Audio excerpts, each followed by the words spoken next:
নমস্কার বন্ধুরা, চম্পার ঘরোয়া রেসিপি চ্যানেলে আপনাদের সকলকে স্বাগত। আজকে বানাবো ঝুরি ভাজা। তার জন্য আমি এই বাটির এক বাটি বেসন নিয়ে নিয়েছি। বেসনটা দিয়ে দেবো, 1 চামচ লবণ দিয়ে দেবো, হাফ চামচ হিং দিয়ে দেবো, ছোট চামচের 1 চামচ লঙ্কা গুঁড়ো দিয়ে দেবো, ছোট চামচের 1 চামচ হলুদ গুঁড়ো দিয়ে দেবো, অল্প একটু বেকিং সোডা দিয়ে দেবো, অল্প অল্প করে জল দিয়ে এইভাবে ফেটিয়ে নেবো। বেসনটাকে কড়াই তেল দিয়ে দিয়েছি, তেল গরম হয়ে গেছে। এবার কারি পাতাগুলো ভেজে নেব। বাদাম নিয়েছি, বাদামগুলো ভেজে নেব গ্যাসটা লো ফ্লেমে দিয়ে। বাদামটা আমি এইভাবে ভেজে নিয়েছি। আমি এরকম একটা বোতল নিয়েছি, বোতলের ছিপিটা আমি এইভাবে ফুটো করে নিয়েছি। বেসনটা আমি এইভাবে ফেটিয়ে রেখেছি। এবার আমি বোতলে ঢেলে নেব। বোতলে আমি এইভাবে ভরে নিয়েছি। গ্যাসটা আমি আস্তে দিয়ে দিয়েছি। এইবার ভেজে নেব এইভাবে।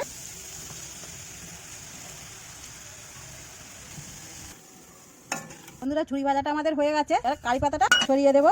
বাদামটা ভেজে রেখেছিলাম, বাদামটা ছড়িয়ে দেবো এইভাবে। দেখুন বন্ধুরা, ঝুরি ভাজাটা আমাদের হয়ে গেছে। আপনারা বাড়িতে এইভাবে বানিয়ে খাবেন আর আমার চ্যানেলটাকে সাবস্ক্রাইব করবেন।